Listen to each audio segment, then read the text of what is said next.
Good evening. I am Gary Jordan with NASA Communications. This is Mission Control Houston, and thank you for joining us live for our coverage of Northrop Grumman's CRS-19 cargo resupply mission to the International Space Station, bringing 8,200 pounds of science and supplies to the orbiting laboratory to restock it for future science and operations. It's a beautiful day for launch over at Wallops Flight Facility. You're looking at a live view of the launch pad. That's Pad 0A at the Mid-Atlantic Regional Spaceport out at Wallops Island in Virginia. Beautiful day, 73 degrees Fahrenheit and sunny. We're looking at launch shortly before sunset over at Wallops Island, tracking down to a T0 at 7:31 p.m. Central Time, 8:31 p.m. Eastern Time. Thanks to all who are tuning in to our live coverage this evening from coast to coast. Special shout out to those at the International Space Station Research and Development Conference. For those who are out there, it is thanks to you and your contributions towards science and the relationships that have been built at that conference to bring science on this mission and future missions.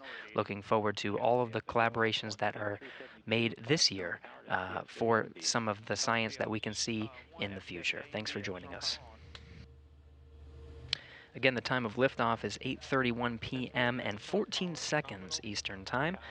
Everything on track, still tracking a 20% probability of violation. That's 80% go. Weather looks good, and the range looks good for a launch this evening. That 8:31 p.m. Eastern Time is the opening of a 5-minute launch window. We're launching this in August 2023, approaching the 10th anniversary of Cygnus 1, or Cygnus Orb D1, the demonstration flight of Cygnus, and the first time that Cygnus berthed with the International Space Station. That spacecraft was named after NASA astronaut George David Low. This spacecraft, CRS-19, is named the SS Laurel Clark. Northrop Grumman is proud to name the CRS NG-19 spacecraft in remembrance and celebration of the NASA astronaut. It is a company tradition to do so. Dr. Clark was an accomplished undersea medical officer and naval flight surgeon prior to her NASA career. During her first and only spaceflight, CST-107, Dr. Clark and the rest of the crew aboard the Space Shuttle Columbia tragically lost their lives on February 1st, 2003, when the shuttle did not survive re-entry into Earth's atmosphere. Dr. Laurel Clark is remembered by the teams that are supporting this mission from coast to coast. There are 3 operations centers that are watching over the mission today here in Mission Control Houston. The International Space Station Flight Control Room, the destination of the Cygnus, once it separates from the Antares vehicle off of Pad 0A and makes its journey into orbit. We're watching and following along every step of the way. And of course, at the bottom of the screen there, you can see the 2 control centers that are looking after the vehicle you see on the pad at the Wallops Range Control Center. They're watching over the launch of Antares from Pad 0A over at the Mid-Atlantic Regional Spaceport. And then, of course, Northrop Grumman's Mission Operations Center in Dulles, Virginia, once Antares delivers Cygnus and the 8,200 pounds of cargo, including science and supplies, into orbit. It's a 9-minute ascent that Antares will take Cygnus into orbit. It'll be the folks you see there on the bottom left taking control of the vehicle through the flight to the International Space Station. And then enabling our ME1, ME2, TVC, and EHA buses. All agencies currently reporting green.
You're looking at the Antares rocket. On top of that is the Cygnus vehicle, CRS-19, delivering 8,200 pounds of cargo.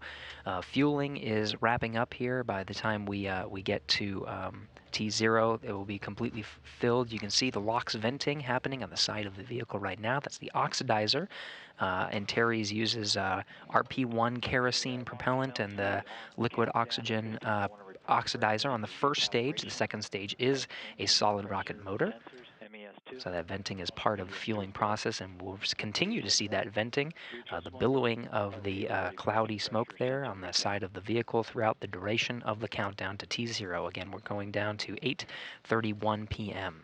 We're watching all of this from the International Space Station Flight Control Room. You can see it on the center of our screen. We're following along every step of the way, and we will continue to do so throughout the flight of Antares and the flight of Cygnus to the International Space Station.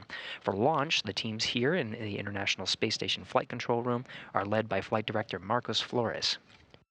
During the Orbit 3 shift, Marcos has the responsibility of the International Space Station and overseeing all the operations on board while the crew is in a sleep period. No Capcom today. If the crew needs anything during their sleep period, it'll be Marcos answering the call.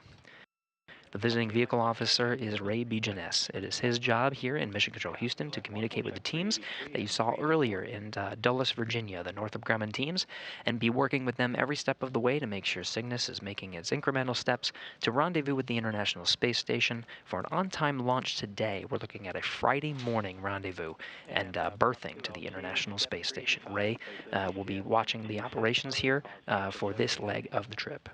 LC Prop 2 in work. Now, currently in a sleep period, though they may be waking up. It's midnight GMT aboard the International Space Station, but they could be tuning into this coverage. It is their sleep period, though, so they may be getting some well-deserved rest for the operations to capture and berth the Cygnus to the space station on Friday. From left to right, we have Frank Rubio, NASA astronaut, Dmitry Petelin of Roscosmos, Sultan Al-Nayati of the United Arab Emirates. We have Woody Hoberg there in the center frame, NASA astronaut. Right to his right is NASA astronaut Steve Bowen. Andrei Fedyaev is the Roscosmos cosmonaut to the right of Steve Bowen. And then rounding out the crew, the International Space Station's commander, Sergei Prokopyev. All 7 are on board the International Space Station right now, taken to the space station by a Crew Dragon and a Soyuz vehicle. Of this crew, it will be Woody Hoberg and Frank Rubio to perform the capturing operations for Cygnus on Friday. Check 388, 389, and site control, step 391. You go to ARMTEL for rapid retract. And in work, I will report back in approximately 10 minutes when it's complete. Copy that, site control. LC Ops 1, TVC, and EHA buses enabled. Roger, Ops 1, check 390. Here you can see a graphic of the Cygnus spacecraft and the Antares launch vehicle in its stacked configuration. Again, Antares is a 2-stage rocket. It's got the liquid oxygen oxidizer and RP1 kerosene fueled on the first stage. Second stage is a solid rocket motor, and of course Cygnus will be following along. The deployment of those ultraflex solar arrays happens about 2.5 hours after its insertion into orbit. Those will collect the power it needs to fuel its service module for the remainder of its flight to the International Space Station. We need another minute or two. We need another minute or two. Okay, copy that. Stage 1. Cygnus has a late loading operations capability for the Antares 230 Plus. The top of the fairing has a pop-top fairing to allow late loading in this specialized facility here during the phase where the vehicle is horizontal. That pop-top fairing allows for any late loading capabilities. We did get word that the part of the late load was some frozen treats. Though we tried to poke at what kind of frozen treats, whether it was ice cream or popsicles for the crew, it is a secret for the crew. So that was part of the late loading operations.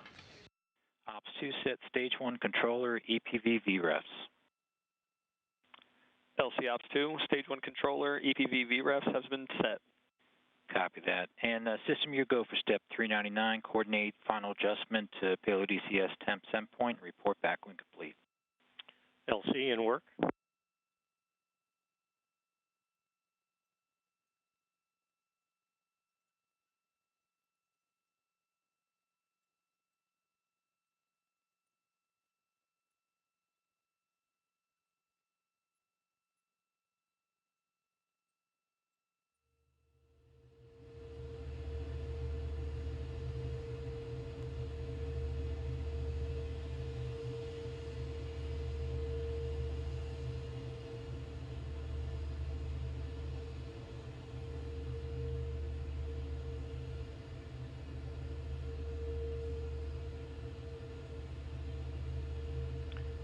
LC system, countdown 1. Go ahead, system. Yeah, LC step 399 complete. Copy, 399 complete. Launch team, we've just passed L-minus 20 minutes and counting.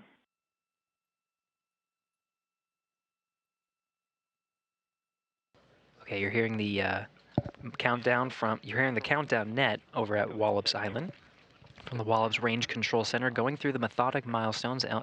We're 20 minutes away from launch. Everything's looking good as the vehicle transitions to internal power. While we wait and continue to flow through these milestones, we do have a special guest on the line with us to talk us through some of the things that are happening. First, we have Christina Halona, Antares Systems Engineering Program Manager at Northrop Grumman. Christina, do we have you? Hi, Gary. Yes, you do have me. Thank you. I'm excited to be here, and many thanks to everyone joining us today to see a successful Antares launch and Cygnus mission to the International Space Station. Thanks for joining us, Christina. It's been a bit to get this vehicle in its position that we see now. Can you take us through what it took to get Antares into this vertical position, specifically the rollout? Sure. This is Northrop Grumman's 19th mission, as you had stated before, and it definitely takes the entire Northrop Grumman team from Chandler, Arizona, and Dulles, Virginia, months and months to get the Antares 230 Plus vehicle ready for launch. It definitely starts with the vehicle being manufactured there at the Horizontal Integration Facility, which we call the HIF, at Wallops Flight Facility. And then we roll out the Antares rocket to the Pad 0A. It's definitely a rain or shine event. Thankfully, this week we rolled out Antares to Pad 0A, and where we have several engineers, about 20-ish, 30-ish people from various disciplines, and they all walk with the vehicle from the HIF to the pad. It takes the entire team are looking while they're walking out with the rocket. They're making sure that Antares stays level the entire way. We have a requirement where we have to stay within a 1 degree side-to-side requirement the entire rollout, and the whole process takes about 2 hours for Antares to make the trip from the HIF to the pad. And that's all due to the slow pace of the vehicle taking the vehicle on the truck, and we go a staggering 2 miles per hour. So as you can tell, it's 2 miles per hour is pretty slow. So, but we want to make sure we get it to the pad safely, and once it's there, we undergo some more testing on the vehicle, and then it's eventually loaded and then prepped for launch. And it certainly did look like a beautiful day. You got really lucky with the rollout there. Awesome to see some of that footage. You know, this is not the first time you've done this, as you mentioned. It's been a while. You're coming up on 10 years since Cygnus's demo mission to the ISS, and more than 10 years since Antares' maiden flight on April 21st, 2013. When you look back at all that's been accomplished over these 10 years, what sticks out to you? You have 16 successful flights. You've been upgrading the Antares incrementally over these years. What really sticks out to you as you reflect on these past 10 years? The one thing that Northrop Grumman is very happy to share is that Antares has carried approximately 130,000 pounds of cargo to the International Space Station, and our Cygnus spacecrafts in total have hauled away about 91,000 pounds of waste. So, like you said, over the years we've expanded the capabilities of Antares and Cygnus to increase our cargo capabilities. We perform late loads. We also offer reboost services and perform various secondary missions as well. So here at Northrop Grumman, we definitely understand the importance that the resupply missions are not only to NASA, but their astronauts and the critical research that we've done aboard the ISS. You know, there's been so much, advances in technology that have come from their research in space, and we're definitely honored to be a part of it and excited for all the missions to come, and this one for today, for sure. Very good, and we're hearing some of the milestones in the background. The countdown is continuing. Cygnus's transition to launch mode. We're getting ready to send CRS 19 to the International Space Station, named the SS Laurel Clark. I wonder if this Cygnus, this vehicle, this mission, and the name have any personal significance to you, something that you tie very closely to this specific mission. Hi, Gary. Yes, actually, I was an undergraduate student at Arizona State University when Dr. Laura Clark was picked to be an astronaut. And, being a Navajo woman and studying aerospace engineering, along with countless other STEM, women around the world who were wanting to pursue their engineering degrees. It was Laurel. She was an astronaut. She was a medical doctor, a U.S. Navy captain, a space shuttle mission specialist, and the thing that was very special to me is that she was also a fellow astronaut Group 16 classmate of one of my mentors, who is a retired astronaut, Dr. John Harrington of the Chickasaw Nation, who was the first Native American in space. So she really had a tight bond with her entire class, and just knowing that cousin really stuck out to me. And it's her incredible accomplished career and passion for the research in space that helped really cement my work in the aerospace industry. And it's been 20 years since Columbia's space shuttle tragedy, and where Laurel and 6 others of the astronauts lost their lives. And it's just been amazing to witness Dr. Clark's career achievements that took her career to under the sea and to the stars, basically. And, she and the entire Columbia crew of the STS-107 continue to inspire, future generations of explorers. And Northrop Grumman is proud to commemorate our NG-19 Cygnus spacecraft, the SS Laurel Clark, for the NG-19 mission, where she has made a substantial contribution to the United States commercial space program and to human space flight. So we're very honored to have it named after her, and just a very special place in my heart for her and the entire crew of the STS-107. And I think that special place is shared amongst the teams that are supporting this mission. Christina Helona, thank you so much for joining us for the launch show, and we're continuing down towards the T0 here at 8:31. Thank you for coming on, Christina. Of course, thank you.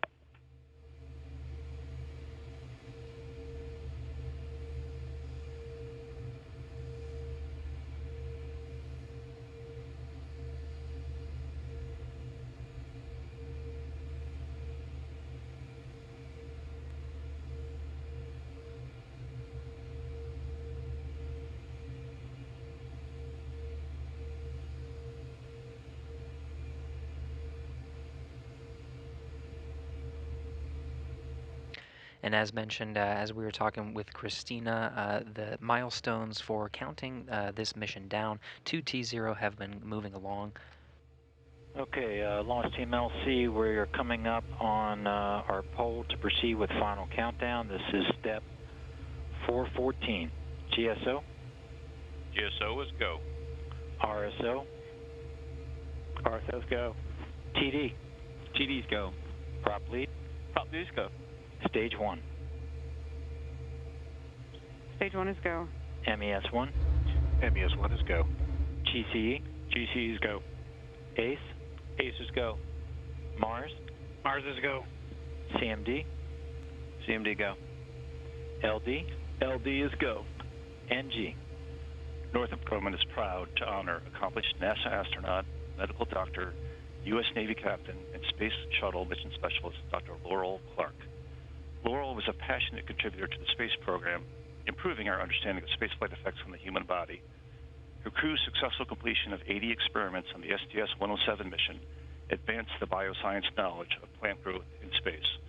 A proud and dedicated wife and mother, Laurel spent most of her free time during the mission conversing with her family. But when she did get time to look out, she described it as glorious. It is therefore an honor to return her legacy to space to once again enjoy the view as the SS Laurel Clark and Northrop Grumman are go for launch. Copy that. We are go to proceed with final countdown. Check step 414. Godspeed, Patrick James.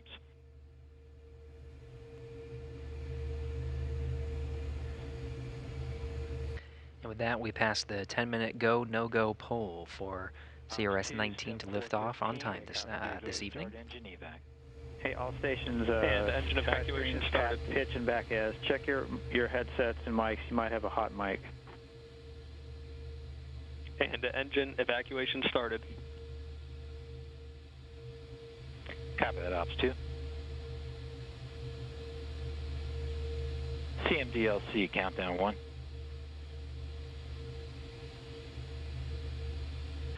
So in the final 10 minutes of this countdown, we'll be following along through the milestones to get Antares prepared for launch. Some of the ones coming up to listen out for, in particular, at T-5, Antares switches to internal power. Cygnus at this time is switched to its launch mode. T-3 minutes 30 seconds as an auto-sequence handoff, the terminal count. Computers, but at this point, will take over for the final steps through launch. And at T-40 seconds, the tanks are pressurized for engine ignition. At T0, we're tracking down to 8:31 and 14 seconds p.m. Eastern Time.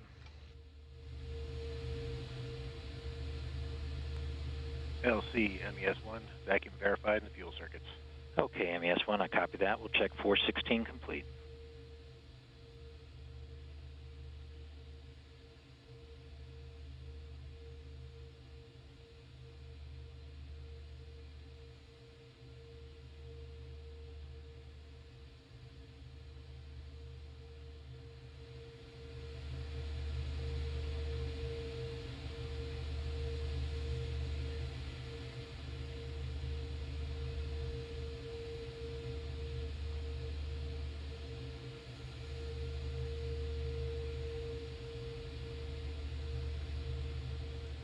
Live shots of the liquid rocket engines that will mix RP1 kerosene and liquid oxygen. To go to enable ACS VDMs. LC Ops 1, ACS VDMs, internal power on. LC Elect 1, ACS VDMs enabled, voltage nominal, ODM commands are clear. Copy, Elect 1. We can check step 417 and 418.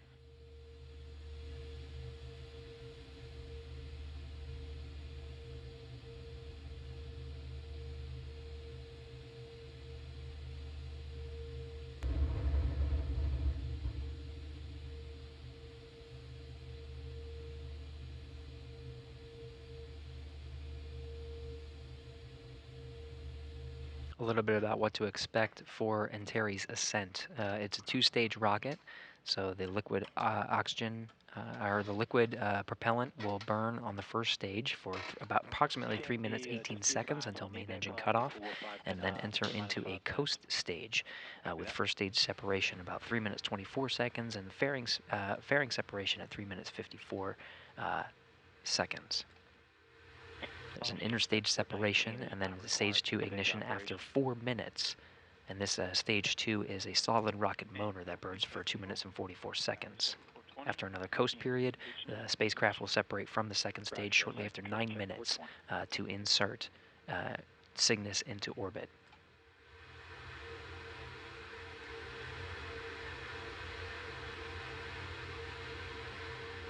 Admin copy.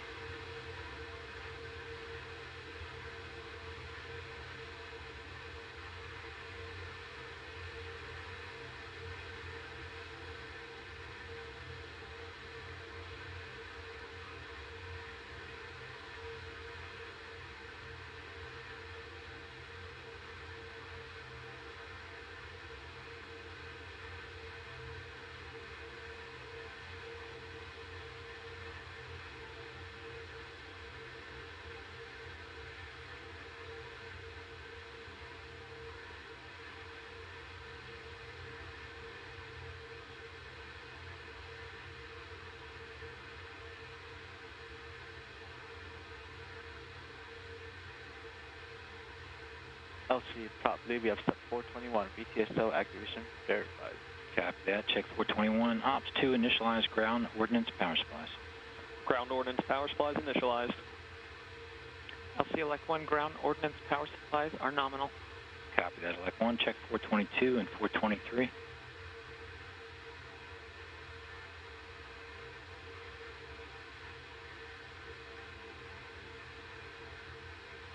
T-minus 6 minutes and counting. The sun is setting on the east coast there.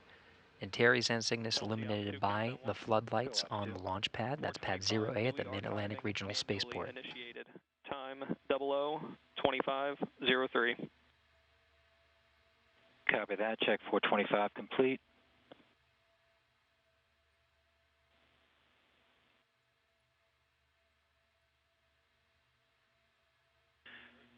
And LCCMD, step 413, Cygnus is launch mode and nominal. Copy that, CMD. Site control, can I get a call on 424? You can, LC. I can confirm F8 UCS transfer to GN2. Copy that. Check 424 complete. 5 minutes, 15 seconds. Cygnus, inside the fairing that you see at the top of the rocket there behind the American flag, is configured for launch.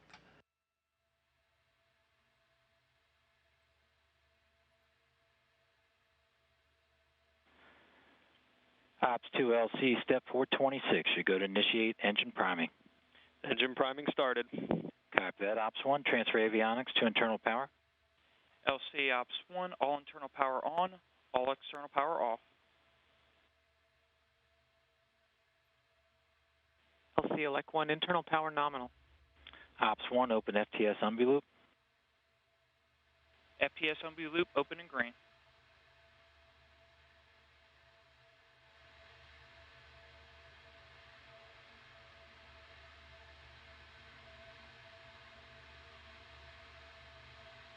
FTLU and FTS receiver indications are nominal. Ops 1, you go to send all arm command. LC Ops 1, all arm command sent. LC elect 1, safe and arms and ODMs are all armed. NASA TD, report range status. Range is green.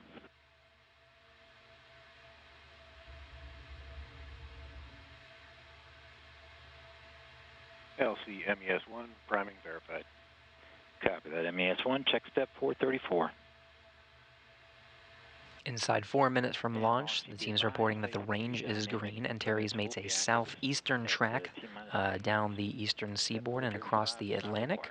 If you're on the East Coast, there are maps that allow for certain visibility of Antares, and in this night sky, you may get a good view, though we are hearing it is a bit hazy on the upper altitudes, so there might be some cloud coverage that prevent sightings, but for those that are close to the Mid-Atlantic Regional Spaceport over on Wallops Island, there may be some sightings through the first leg of ascent.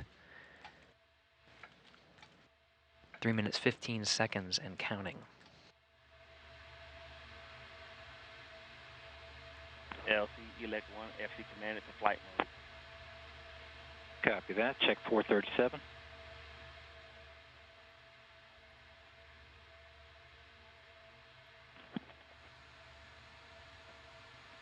Elect 1 to LC, auto sequence startup. Copy, elect 1. Be advised you're coming in faint.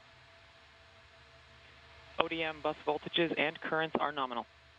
Copy that. Check 438 and 439. And GNC1, verify ready for nav mode.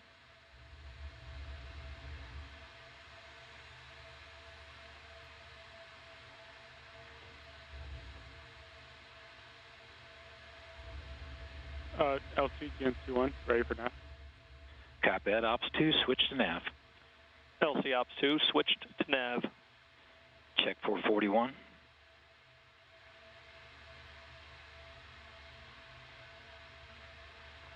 LC GNC1, nav mode verified. Copy that. We'll check 442. And we're at T-minus 2 minutes and counting.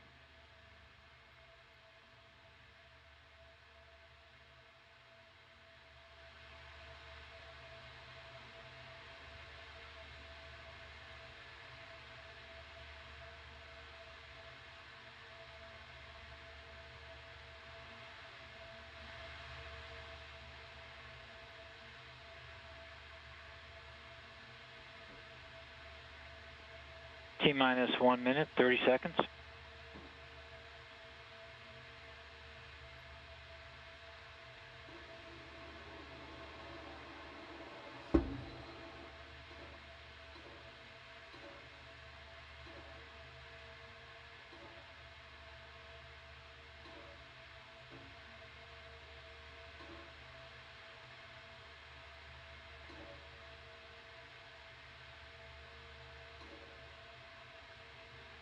T-minus 1 minute.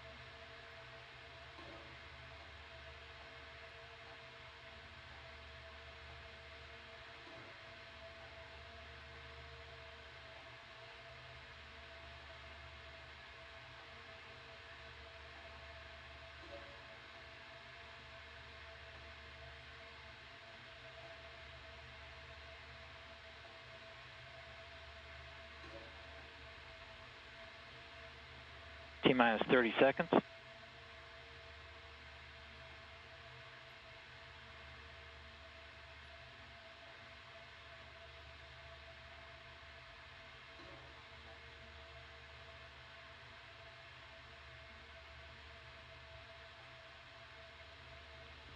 T-minus 10.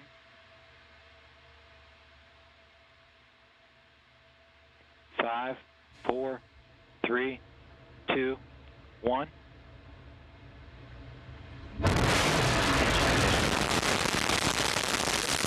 have liftoff of the Antares NG-19 launch vehicle from the Lost Flight facility.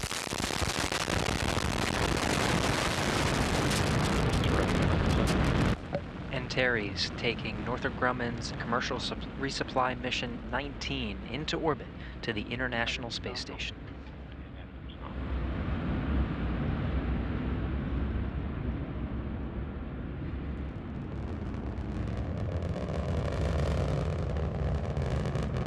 Power remains nominal. Vehicle attitude is nominal.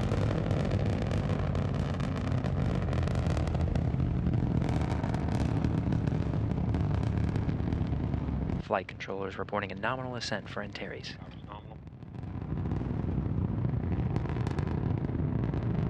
Attitude nominal. Core pressurization is nominal. Engines remain at 100% thrust, steady. Stage 1 TBC is nominal.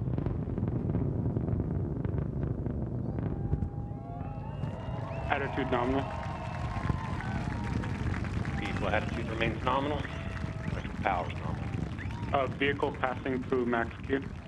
Vehicle is now passing through max Q. Max Q is the maximum dynamic pressure experienced on Antares. Remains nominal.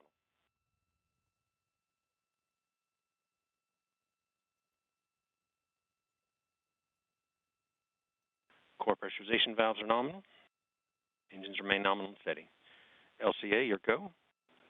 Godspeed, Antares. And thank you, LCA. Halfway through the burn, 100 seconds to MECO, passing through 30,000 feet.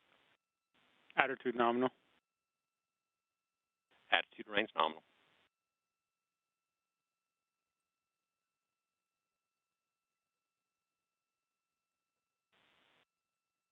Engine remains nominal, steady at 100%.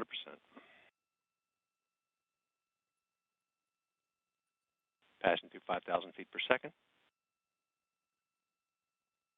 Core pressurization remains nominal. Electrical power is nominal.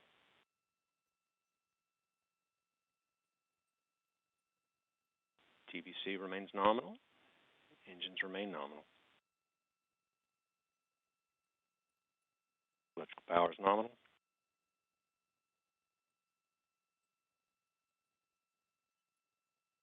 Core position is nominal. We're approximately 40 seconds from MECO.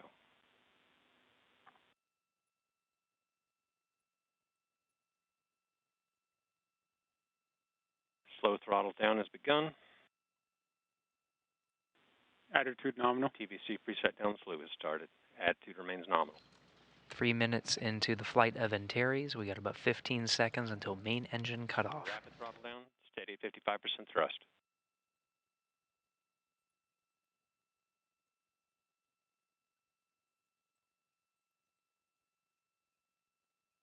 And we have main engine cutoff.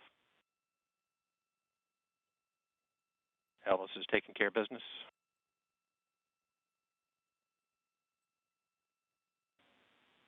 We have stage separation. Switching to animation with confirmed stage separation as we lose Antares into the clouds on this hazy evening. Enabled. ACS is enabled. Stage 2 ignition time expected at mission time 2:46. Stage 1 ignition expected in Stage 2 ignition expected in approximately 10 seconds. Fairing is separated. Antares currently in a coast phase. Stage 2 ignition and TBC battery is nominal. Second stage solid rocket motor has ignited. Power remains nominal. This stage will burn for 2 minutes and 44 seconds. The Caster 30XL will burn for approximately 2.5 minutes.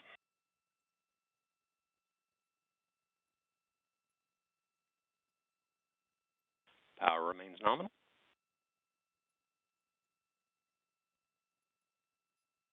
Stage 2 TBC is nominal. Flight controllers reporting good performance on the second stage. Power remains nominal.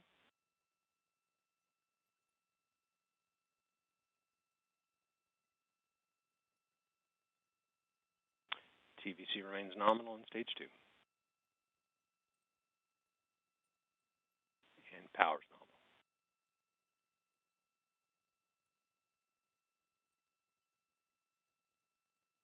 We are approximately 100 seconds from stage 2 burnout. Attitude still nominal.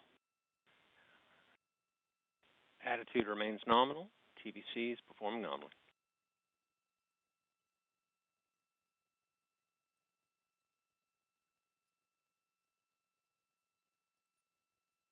Power remains nominal.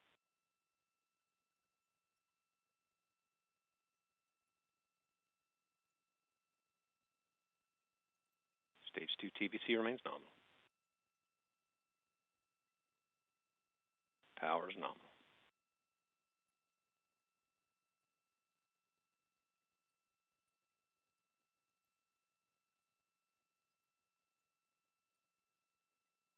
TVC remains nominal.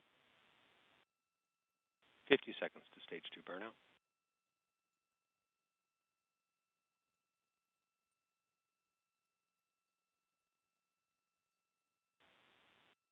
TVC, electrical power remain nominal.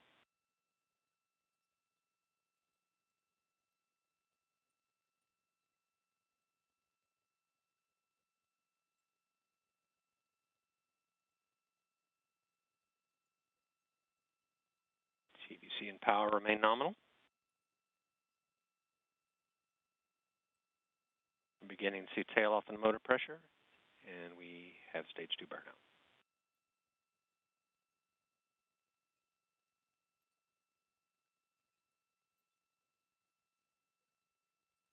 Six minutes, 55 seconds into the flight. The second stage solid rocket motor has burned out. ACS enabled. ACS enabled. We're now entering about approximately a 2-minute coast phase. Antares is in orbit and will coast for roughly 100 seconds prior to payload separation.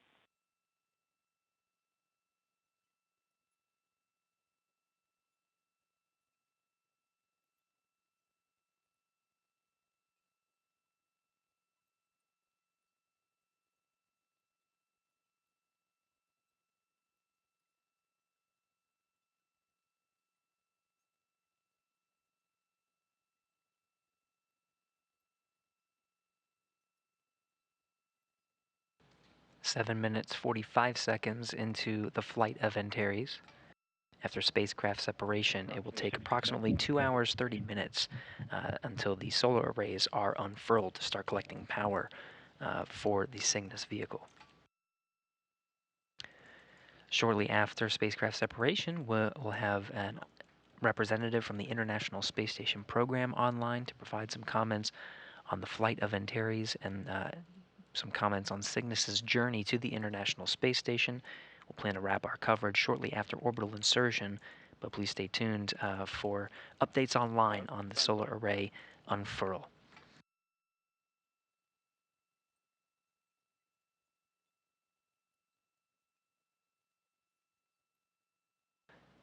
Spacecraft separation is coming up on 30 seconds. Power remains nominal. Vehicle continues to coast prior to payload separation.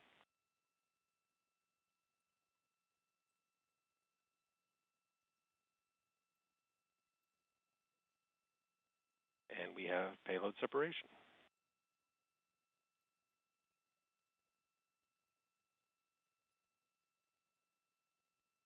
And the flight control teams confirm the visuals you're seeing here on the animation. Cygnus has separated from the Antares second stage, flying free and beginning its journey to the International Space Station.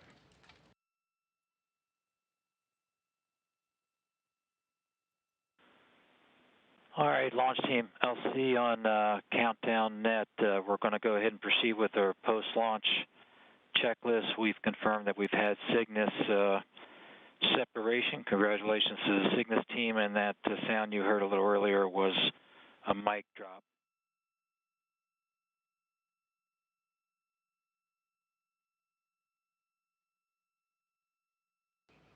You're getting a live view of the Wallops Range Control Center. This is the team that was overseeing the launch of Antares from Pad 0A over at the Mid-Atlantic Regional Spaceport. You can actually see in the back row there, International Space Station Program Manager Joel Montalbano, the pink shirt with the red tie, congratulating the teams and overseeing a successful launch of 8,200 pounds of cargo to the International Space Station. Meanwhile, in Dulles, Virginia, the journey has just started for the Flight Control team over in the Mission Operations Center there. They'll be overseeing Cygnus's journey to the International Space Station over the next few days.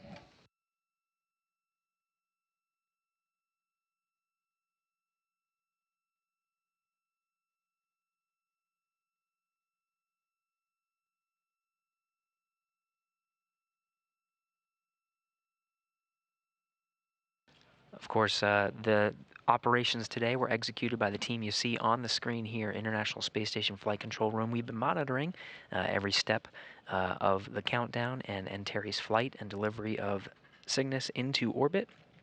Successful delivery from Wallops.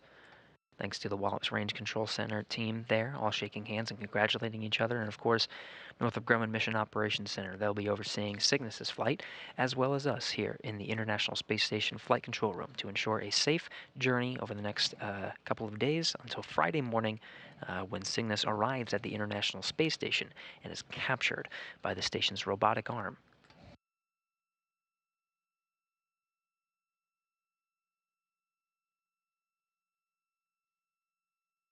Now, after a successful operation this evening, we are lucky enough to have Jeff Arendt, who is the manager of the Systems Engineering and Integration Office and the International Space Station Program based here in Houston. Jeff, how do you hear us? Loud and clear. Gary, how do you hear me? Hey, loud and clear. Thank you for joining us, Jeff, and providing some remarks. We just saw Antares deliver 8,200 pounds of cargo, including science and supplies, to the into orbit, and it's on its way to the International Space Station. I'm curious, from your perspective, from the International Space Station Program perspective, what are some of the key highlights of science, hardware, something on this vehicle, something on this mission that you're particularly looking forward to arriving at the International Space Station?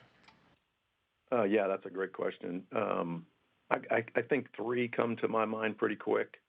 The first would be this is the final iteration of the Sapphire series of spacecraft fire protection experiments, and so that's flying on this flight. That's been a really interesting set of experiments, and we've learned a tremendous amount, to be honest with you. The second, I think, we're flying some neural cells that will be cultured in 3D cell models for gene therapy testing. The experiment is called Neuronics. Gene therapy shows promise, but the 3D models needed to test these therapies do not form in Earth's gravity, so creating these 3D cell cultures in microgravity could provide a critical platform for drug discovery and gene therapy testing, so really, really cool stuff.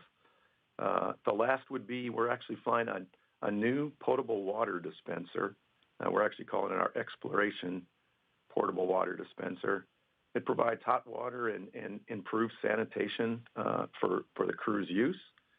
This will double the number of water dispensers that we have on board and certainly speed up meal preparation, because I think, as you know, and most of our listeners know, because rehydration is required for so many of the crew's meals, having one dispenser, I'm sure, takes a while for meal prep. So I'm sure the crew will be very excited about that.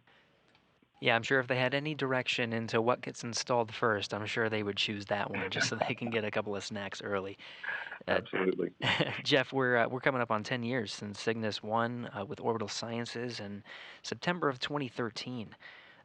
When Cygnus birthed first to the International Space Station for a demonstration mission. Now we're 10 years into it. We're talking about the Commercial Resupply Service's 19 mission. So if you reflect on the past decade, what can you say about the impact of commercial cargo operations for International Space Station and continuing to support the operations? Yeah, in a word, I'd say essential. Critically essential. I don't think that's almost redundant, but with the retirement of the Space Shuttle, we lost our capability to resupply the ISS. And cargo resupply from U.S. companies is critical to our mission. I can't emphasize that enough. It ensures our national capability to deliver critical hardware, science research, significantly increases the ability of NASA to conduct new investigations. Other U.S. government agencies, private industry, and academic and research institutions can also conduct microgravity research through our partnership with the International Space Station National Laboratory. But again, in a word, it's absolutely essential. It's essential for the operations and continuing operations. I think for this particular mission, there's also a sentimental value to it. And as you know, Cygnus spacecraft get named after significant contributors to human spaceflight. And this one is named after Laurel Clark, who tragically lost her life aboard Space Shuttle Columbia in 2003. And it can be a reminder of the risks of human spaceflight and the work that has been done over the past 20 years to continuously improve mission safety and assurance. So after today's successful launch and you reflect on the risks of human spaceflight, what can you say about maintaining a level of vigilance and NASA's role in working with private companies to ensure lessons in safety are shared and implemented? Yeah, that's a really good question. And, you know, my hat's off to Laurel and her entire crew. And you know, we'll never forget those guys. You know, focusing on the fact that safety is a top priority at NASA and the lessons learned are deeply embedded in our culture.